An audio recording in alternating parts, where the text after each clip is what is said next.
Dr. Alexandros Lavdas. Welcome to the Neuroarchitect.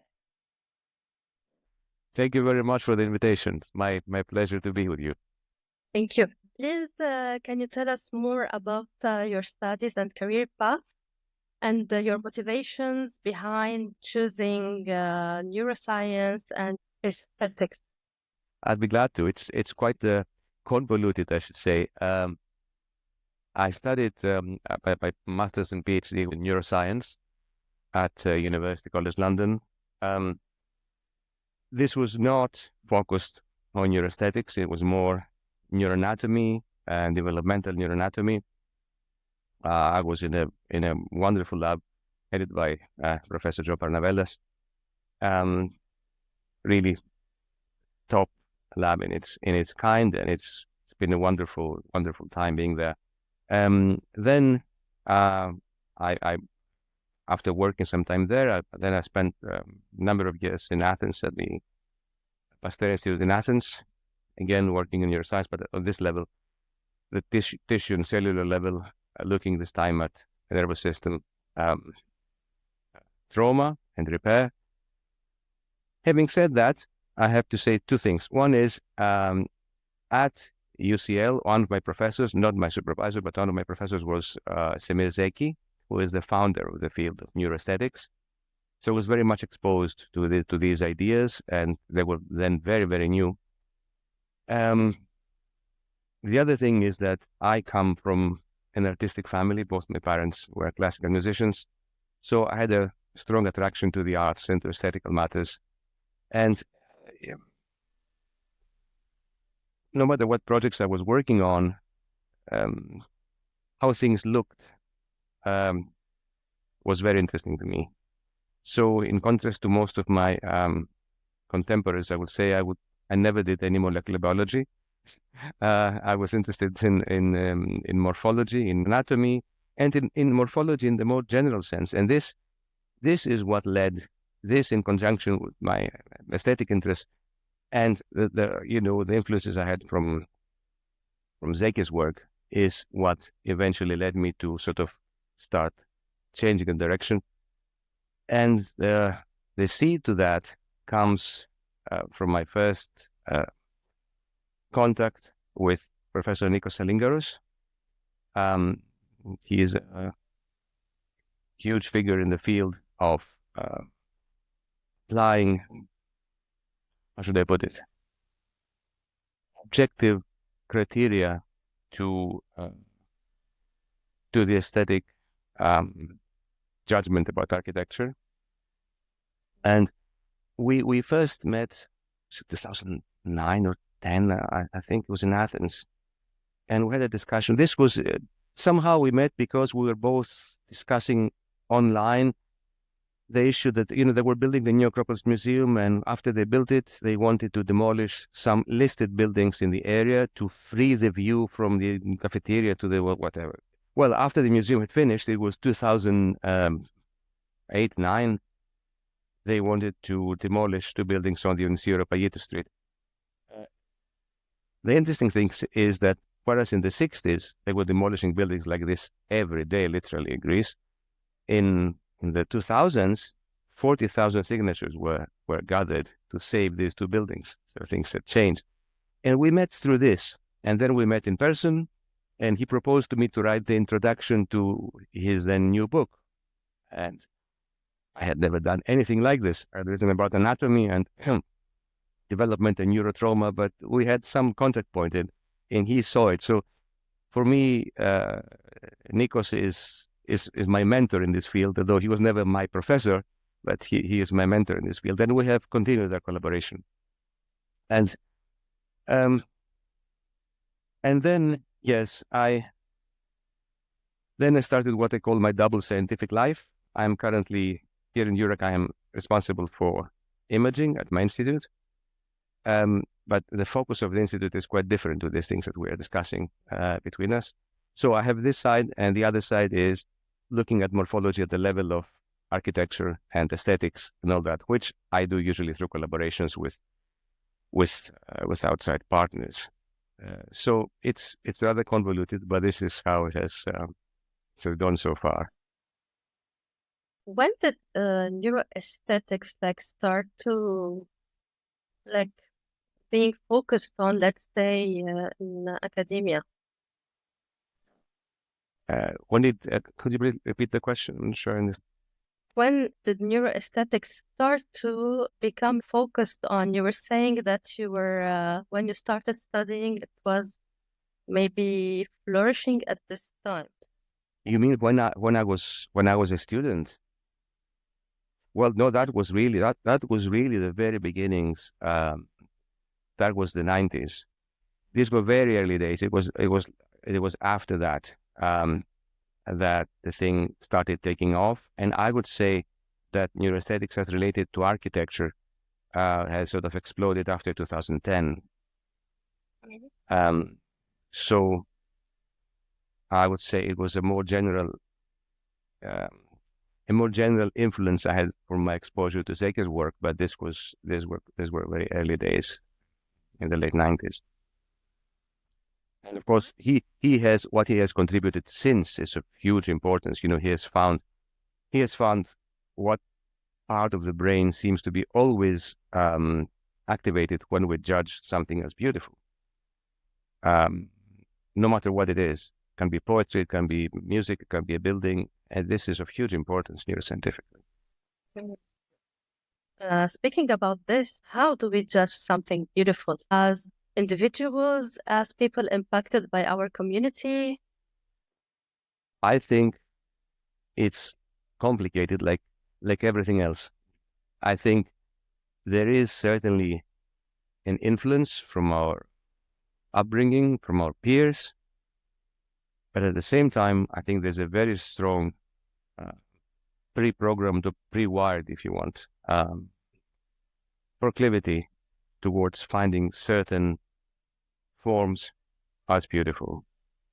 I think, and you know, this applies to architecture and to other fields as well. I think if you look at what was happening in architecture and in psychology in the middle of the 20th century, you have behaviorism on the one hand in psychology, which was, you know, we are tabula rasa and anybody can become anything under the right circumstances, or anybody can be, that's the generous and the optimistic side. The pessimistic side is anybody can be turned to anything, okay? And you had architecture convinced that they were right at the Bauhaus a few decades earlier and just flooding the world with functional, as they thought they were, boxes. And, you know, the idea was that many people don't like them, but they'll get used to it. And also there was the idea that the reason that many people actually liked them is because the world had suffered so much through 2 world wars that this seemed like promising or something completely new, just, you know, get rid of everything old. But of course, that was throwing the baby out with the bathwater. But at the time, it seemed like a good idea. So I think there is something that is in us. And of course, there is something that is learned. And we can discuss more about that if you want. What about the challenges that you faced? Maybe some people would say that this is interesting and some people would invalidate maybe this field, or maybe in research and maybe finding a sample of participants for this. It was quite difficult for me to get involved in this because, I mean, as I said, first of all, the involvement I really owe it to Nikos Selingers because he put the seed and the encouragement and everything. And I wrote a paper about 10 years ago, which was my first paper on this field. It was not based on experimental results of my own work. It was a sort of discussion paper, a review paper. And after that, I was trying to find some partners to do some experimental work. By the way, that paper was also done with huge encouragement by Nikos. And it was difficult to find because I was also in a different field, yes. And the thing that I was trying to do was something that most people thought it was very strange. So it was difficult to find to find partners. That difficulty included, well, we had tried even before that paper, very early on, to get a grant to look at this at the functional imaging level, but we couldn't. I think it was 2011. It was too early to, I think, to ask for a granting body for these things. So it took me some time, and eventually, some years later, I found a collaborator, actually from this research center, Eurac, not the institute that I work in medicine, but from another one, was interested in environmental aspects, not in architecture, but in the environment in general. But we had a level of coincidence of interests. So we set up a questionnaire-based study. So they said no equipment involved. And in that, we tried looking at what especially interests me, which is looking at how different ways of organizing objects or organizing details in an image can affect reference. And this is the center of what interests me, especially the organized complexity and how different levels of it can translate into aesthetic reference. So we had, there was already information gathered about this. For example, that from previous work, for example, that fractal-like features are attractive to us. And it does make sense because there are fractal-like features all over nature. Okay, so this is the environment we evolved in. And others, there is scaling hierarchies. There are other things that Nikos has discussed a lot. Details now. I want to ask you a question, general. But sorry.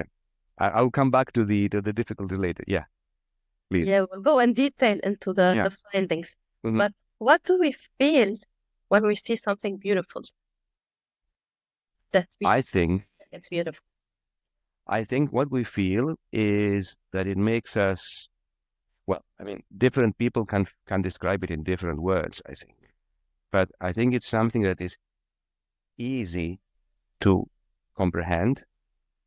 It doesn't take, it may be worth exploring, but it's not, you don't have to torture yourself to explore it. It can be very complicated, but you can explore this complicated thing easily. It welcomes you. It's the feeling that makes us feel good. That it's the feeling that we have when we're in nature. It's the same when we view a beautiful building, and there's a reason for that, which we can discuss. So I think the best way to describe it is this: the kind of positive feeling we get from exposure to nature. This is the equivalent of every exposure to beauty, I would say. Because if you say to people it's easy to read, maybe they tend to think that it's about simple lines. No. But when you say nature, it's like very complex. Exactly. So how is it easy and so complex if you think about it? That's the thing. Now I'm going to have to go into details. Yes, if it's time. So it is. So we seem to be tuned. Our perceptual system seems to be tuned to a certain type of organized complexity, such as that found in nature. There's even work showing that fractals are preferentially perceived in the sense that it takes less computing power to perceive them. Fractals can be immensely complicated. It's like these shapes that you can dive into and you see more and more and more and more. And But you look at them and you don't need to make any effort. Surprisingly, maybe to some, it's been shown that parallel lines at a certain thickness and frequency, just simple lines, are actually computationally intensive to perceive, to the degree that they are stressful for the brain. And modern cities are full of them. Okay. And you would say, why? How can that be the case? Well, the case is that this is it's a dissonance for a perceptual system. We're not tuned to this kind of thing. It makes sense that we're tuned to a special kind of geometry, because if you can perceive your environment easily, then you can also perceive a danger. If a big bad wolf or bear is coming to get you, it's much easier to perceive it and to react accordingly if you can very easily take in the whole environment and you see what changed, at the periphery of your vision. You see the wolf or the bear approaching. It's interesting to note that there is a specialized circuit for snake detection. Just snake. This just shows how pre-wired some things are. And there's this whole discussion, which started by a theory that was put forward by Lynn Isbell, that reptiles and mammals were in a evolutionary arms race. And because reptiles are very dangerous, snakes are very dangerous for mammals. Yes. And the evolutionary arms race was that we got better and better visual system to avoid them. And maybe it's not a coincidence that the snake is a bad thing in all mythologies,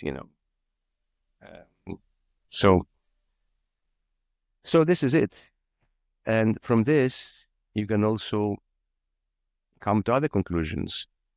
If a certain type of geometry is good for you, it's easy to perceive and it's not stressful for a perceptual system, then if your environment is made of different types of geometries, then you have more trouble taking them in. And this works at an unconscious level. It's not like you're struggling to see, where the entrance of this glass building is. But it doesn't sit well with you. And it never will.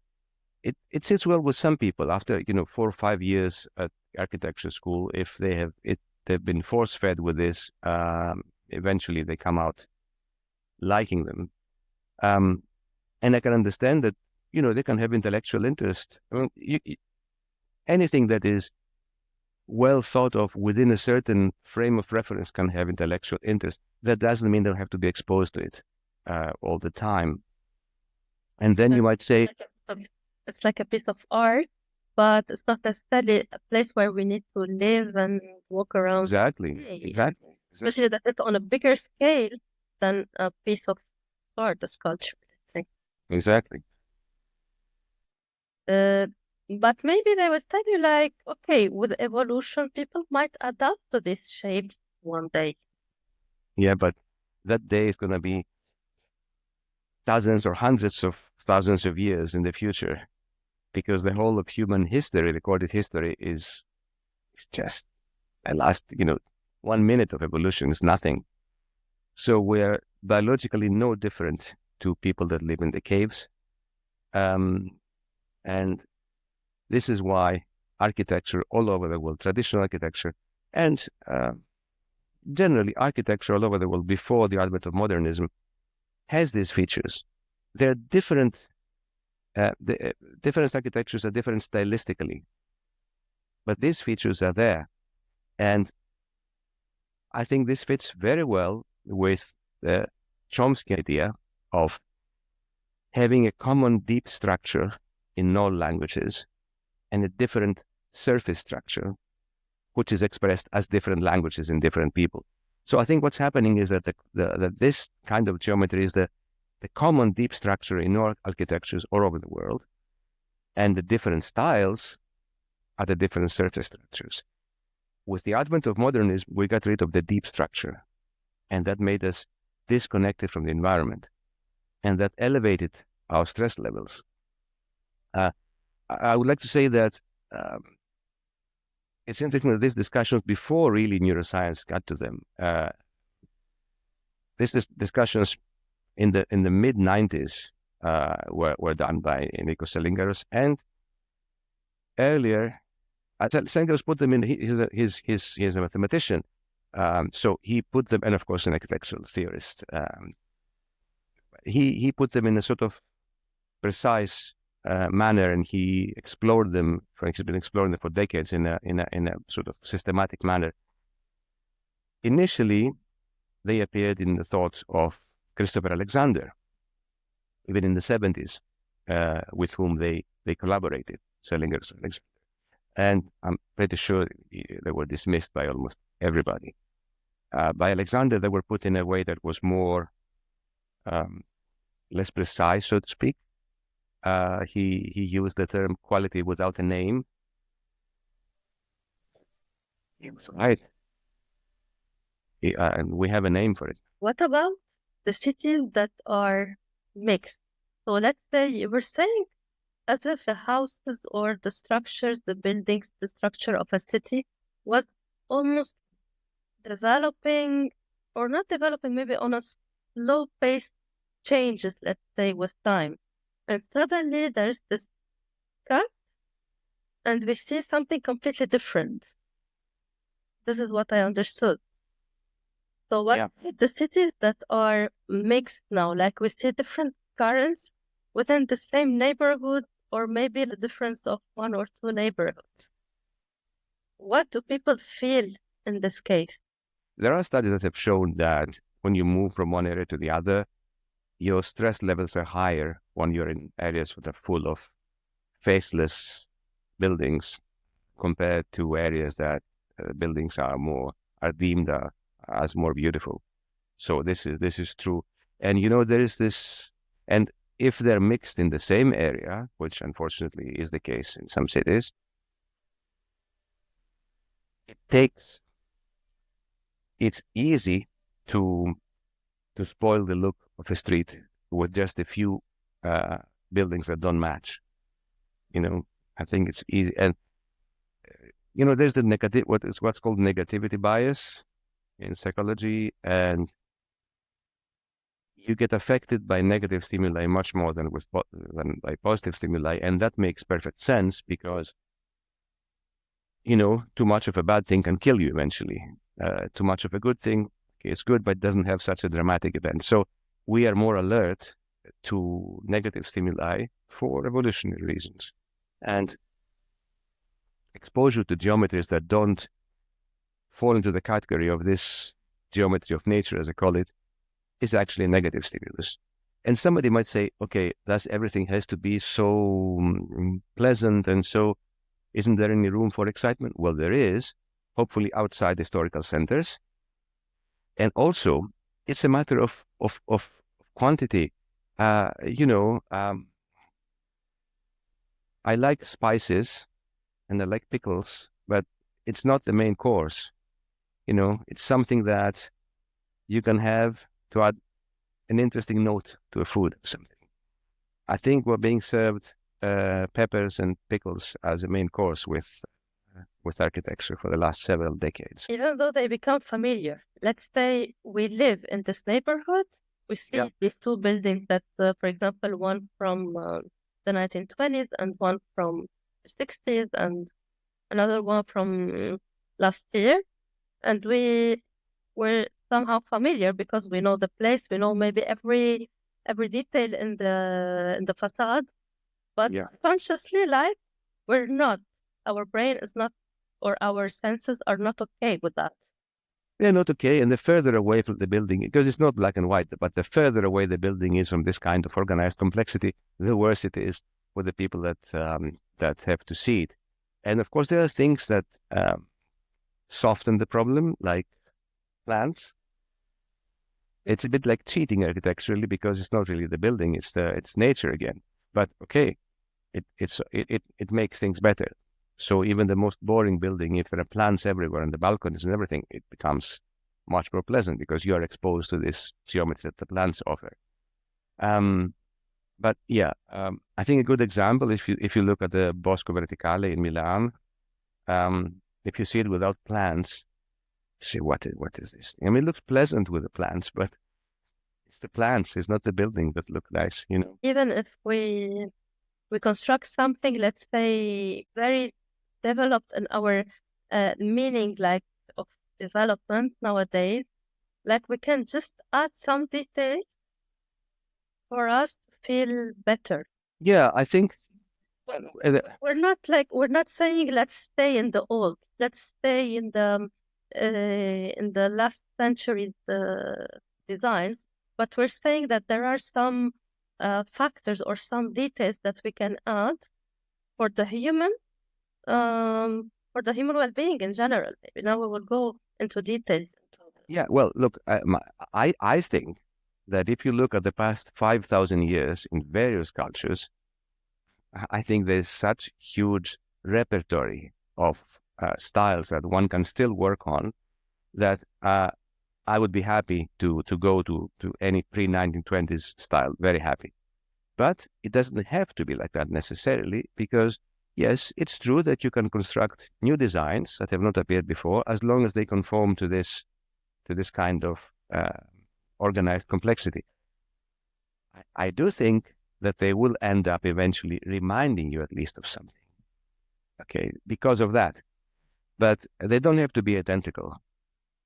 So it doesn't, it's like the first paper I wrote on the subject was a comparison between music, language, and architecture. And one of the points was that writing literature following the rules of grammar, or writing music using tonality, and of course in the 20th century composers also appeared who did not follow tonality, but I'm just saying, doesn't dictate what you're going to write or compose. Okay. You can write an infinite number of poems or novels using English grammar, or you can write an infinite number of tonal pieces of music. It just tells you what not to do. So for me, this organized complexity set of rules tells you what not to do. And it tells you not to do what we've been doing for the last several decades. It doesn't tell you what to do.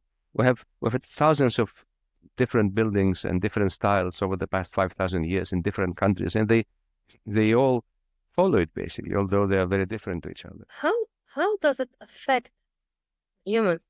And especially now that we see that there is this kind of design or models that were standards also that were spreading all over the world.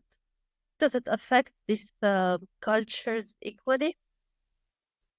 If it affects different cultures equally, I don't know. I think it affects all cultures in a detrimental manner.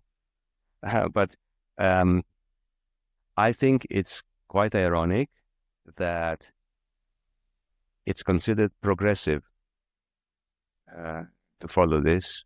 It's ironic because, we're talking about diversity these days, and at the same time, we impose a style that was developed in early 20th century Central Europe, being imposed everywhere. So it's become international, and at the same time, it's native to no country, not even where it was born. Yeah? This is the mind child of a few people, of a bunch of people. So it's alienating everybody from their environment. Does it affect people? Like, what is the problem with this? If you want to say it in simple words. I would say that, well, in very simple words, I would say it's bad for well-being. I would say it increases stress levels. I would also say that it's not good for the children because the developing brain is very plastic, and being exposed to forms, especially if people don't go off into the countryside or to the park, being exposed to forms that are so radically different to what we are pre-programmed to perceive, so to speak, is not good. I mean, we know how stimulus, environmental deprivation negatively affects the brain. We know it from environmental from animal studies. We also know from people. There's this famous example with the Romanian orphanage under Ceausescu, where children were receiving like minimal interaction with adults. And of course, you can say this is human to human interaction. It's not the visual environment. No, but it just goes to show how plastic the brain is at this stage. And but we know also from mice in experiments when they live in enriched environments or simple cages. I mean, the differences can even be seen anatomically. What about the latest findings related to this? Or maybe your findings related to this topic, like human well-being and the built environment? Any maybe specific condition? Well, I would maybe I can go back a little bit and tell you some things about what I've been doing, and then come back to the latest. So, as I said, the presence or absence or the degree of presence of these elements is something that especially interests me. So, after these questionnaire studies, we went on with Nico Salingaros and Anne Sassman. We are together in the Human Architecture and Planning Institute, Massachusetts, and we used this software called 3M VAS, Visual Attention Software. That's an AI-based eye tracking simulation software. And what they've done is they've fed a huge number of data to the software and can predict what people will look at in the first few seconds after being exposed to an image. This is done for marketing purposes, basically, most of the time. So to make catchy adverts or, labels or things like that. And the first few seconds are informed by pre-attentive processing, which takes place in a couple of 100 milliseconds. So your gaze is guided in some direction before you even realize that you've done it. So we use this for images of various buildings, changing details and also changing how the image is presented, because there was a lot of excitement about this, mostly between us. But one has to be careful how to use it, because you can get very strange results if you're not careful. It was interesting what we saw. It's what we expected more or less, but it was still quite interesting that side by side, a building that has this complexity and one that doesn't, if it's very obvious from a distance, so it's a blank, it's a glass facade building and a neoclassical building, the gaze completely ignores the glass building, just goes to the other side. This is stuff that Anne actually has done herself even earlier, but then we did this together and we have actually a peer-reviewed publication on this, and then some more publications.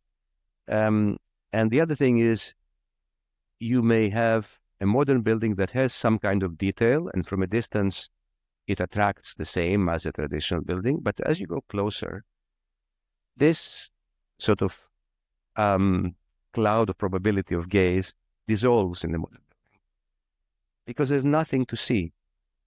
The traditional building is like a Persian carpet. You dive into it, and the more you dive into it, the more there is to see. And actually, we've done this with a pattern from a Persian carpet, and it doesn't change. A carpet and also a mural from Iran.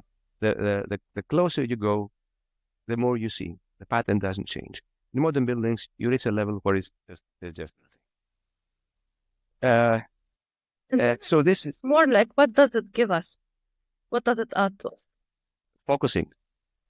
Well, it just reveals, to begin with, it stops you from getting false results with this software, because you can look at an apartment building, a modern building that has a lot of balconies and shadows, and you get this high contrast over many floors, and you scan it, and you say, wow, there's all this attraction.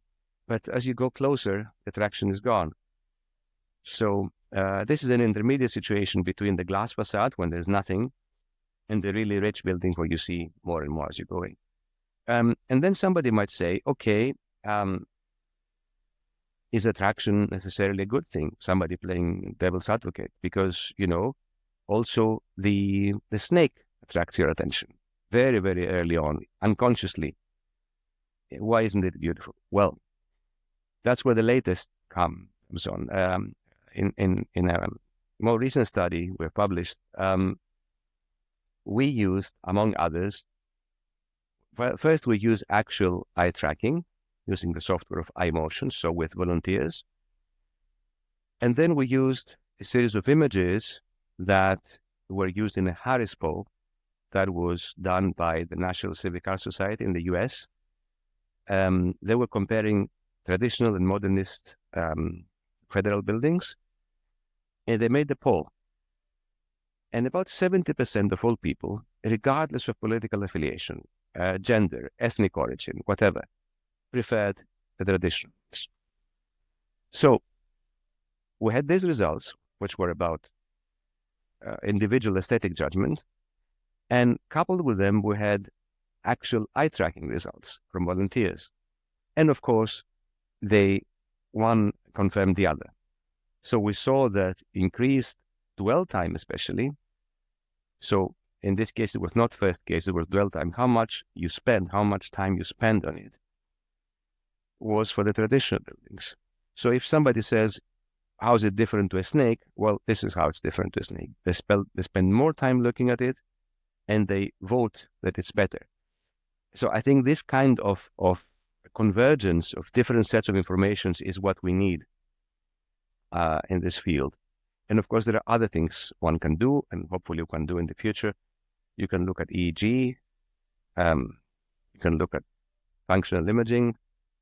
There are many things to be done. And some of them are being done by other people.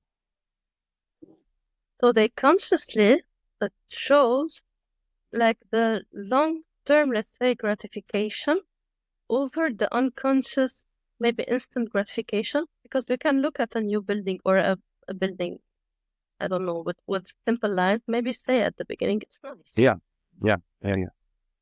Yeah. This is what they showed, that you had longer dwell time. This was, I think, 12-second exposure per slide.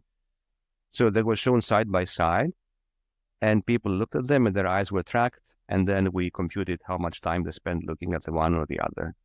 And it was always more time on the traditional building.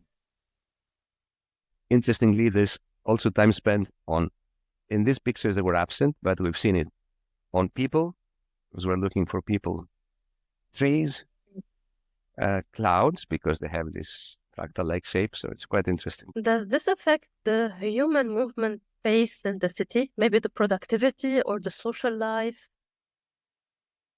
I would expect so, and this is something that I think politicians and developers should understand. I think even if they don't care at all about the aesthetic part, they should understand that it's, well, for the developers and the companies, that it's probably a productivity issue, because if you feel better, you work better. And the politicians should understand that it's really a public health issue.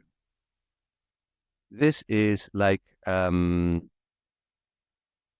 what has happened for the last several decades. It's like a huge, large-scale experiment that nobody has consented to, in a way. Or maybe we consented implicitly after the war, because people found it interesting and all that, or not interesting. People found it refreshing. Okay, I found it refreshing. It's interesting. There is an article in a magazine I found from the 50s from Greece, and there was a lot of demolition happening, unfortunately. I think 80% of Athenian buildings are post-war, which is ridiculous for a city that's like 3,000 years old. And it was saying that many people are nostalgic of the old buildings, blah, blah, blah, but there is a health to those new buildings. And I thought it was so interesting. There's a health to them. the words they were using, because the old was connected to, as I said, two world wars and misery, and so they didn't care much at the time about the, and they were already old and dusty and worn by the 40s and 50s, and so it was like completely new era, peace and prosperity and modern lines, and in the 50s, especially in Athens, they were actually building good buildings. They were not the old ones, but they were good. In the 60s, they were really ugly, 60s and onwards. And you can see, if you look at the magazines, you can see how things had changed within 10 years.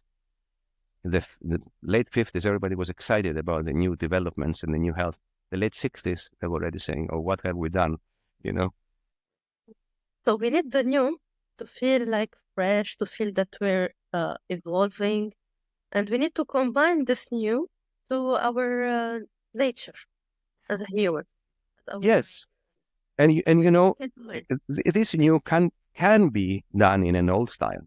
It doesn't have to be something different. As we said, it can be in a new style that follows this series of guidelines, of geometrical guidelines, but it can be done in the old style. And we see there's a lot of reconstruction of old buildings in many countries, and new buildings built in old style. Look at Poundbury in the UK. It's a whole town. And do you think that, in your opinion, that it costs more or it takes more time to do to have this kind of result and to do this kind of design and building? Because some people will tell you we're going for the simple to finish faster because it's the consumerism or... Well, yeah, I have no doubt that it's easier to build a simpler building. I mean, although this is very far removed from things that I'm expert about, because this is now in the construction side of things. But at the same time, I think it's much better value for money, not only psychologically and neuropsychologically, but eventually even financially, because if you make buildings that people like, and you make them in a way that they last a long time, you're saving money. It's good for the environment. This is what we're collaborating with Heatherwick in London, and I'm going there also next month. We were there last year when they started this 10-year project that they have, and Heather was saying that in London, and I was surprised to hear that, the average age of an office building is 40 years. He was saying, if I were an office building, our office building would be demolished already. He was joking. And he said, this is not only expensive, but also environmentally problematic. Construction industry has a huge impact on the environment. So if buildings were made in a way that is timeless instead of fashionable, and they lasted for much longer than they do, this would be, in the long term, it would be a good thing for everybody. In my opinion, if the architecture schools, there are many who teach this kind of logic. I believe if all of them adopted this logic, so the newly graduate will eventually get used to do this in a fast way. It will not take time. It will not take time to be executed either. If, with all the technology we have, we can do these details in a fast way. And I believe that if we work on them, we do some renovations, because you're saying that it must be like, or it's better to be timeless. And some people will tell you, if we don't destroy and rebuild, we would have a lack of maybe development or a lack of work, especially in cities where, there's no much land, let's say, to invest in. But we can always invest in what exists. That's how I see it. We can always develop, like taking into consideration also the purposive, let's say, spaces that suit today's needs. Yeah. Without having the need to maybe demolish it, or we can they can demolish and rebuild, but using this, let's say, fractions and measurements. Yeah, not all buildings are monuments, and not all buildings have to stay, but the area has to be seen as a whole. That's what's often lacking. So if you remove something and add something new, it should be fitting for the area. Or you could just keep the facade, for example. This is something that's done sometimes. If the building is not of historical importance, and that's the problem that some architects, for me, in the way that some architects see things, they say, this building is not interesting. Why keep it? Well, who cares? If it's interesting, well, you care, okay, but it doesn't have to be interesting. It has to be good for the area. It has to be good for the people who see it. It has to fit well and not destroy the atmosphere of the area. So I think that... One last question for me. What about the scale? Let's say the scales.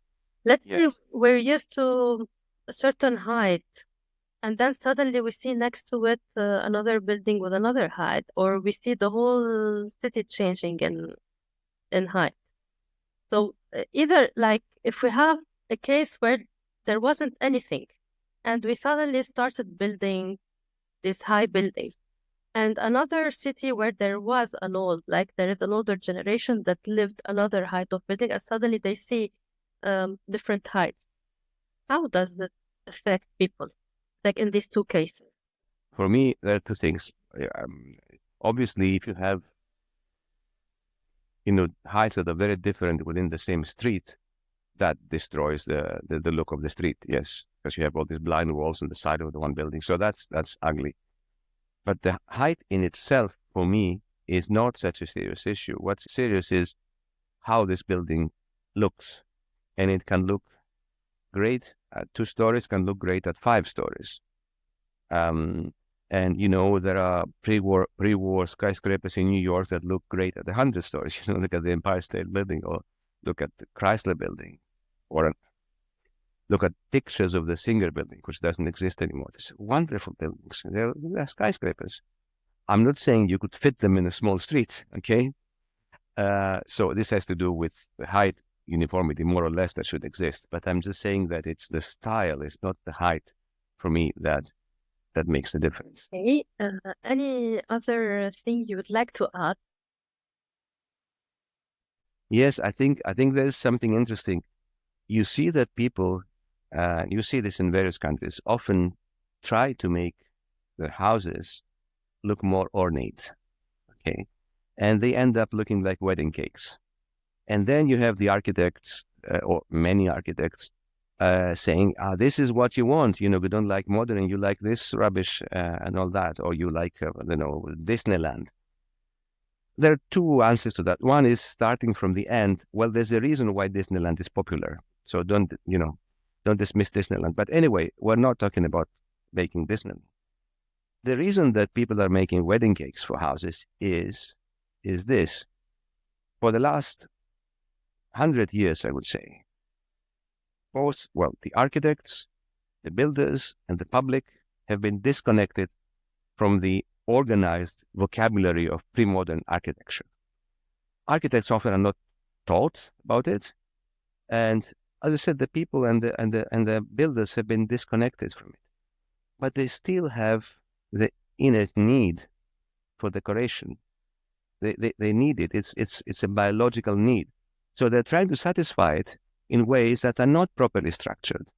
And they end up making buildings which are not much different than the way that a child would draw a building. Because they're uninformed about how they should do it, but they want to do it. So they make these funny buildings, and then they're getting mocked by the architects. And this is coupled with the attitude that, I don't like this. Well, you don't like because you don't understand. You don't have to understand. This is not a mathematical problem. This is not, it's your job as an architect is to provide an environment that's good for the users of the building, and or the users of the city, it's not their job to read your justification why this is interesting. It may be interesting, well, write an essay and distribute it, but don't shove it down the throats of people, and don't insult them by saying to them that they need a degree to have an opinion about the environment in which they live.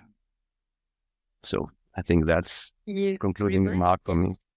Something that happened with me, like when I was a fresh graduate, Mm-hmm. I designed a building, and when I showed the client the 3D, he told me add some decoration. Mm-hmm.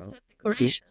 I said, okay, like I designed the building, and he was interested in adding the flowers, the plants, the table, the sun, the tree.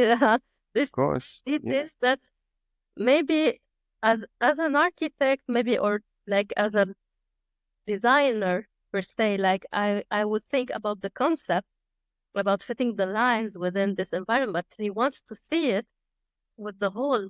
He wants to see it with the experience, without being aware that he wants to see the whole experience. Yeah, I wasn't aware until I understood that these greeneries that we add with the plants and the flowers, like, add to how he will narrate what he saw, how he will make a story out of what he saw, and how he will be part of the story. Because, like, unconsciously, we put ourselves like in the story related to the place. absolutely. Thank you. It was a very interesting conversation. Thank you very much. Very interesting for me too. And thank you for listening to us, and have a nice day or evening.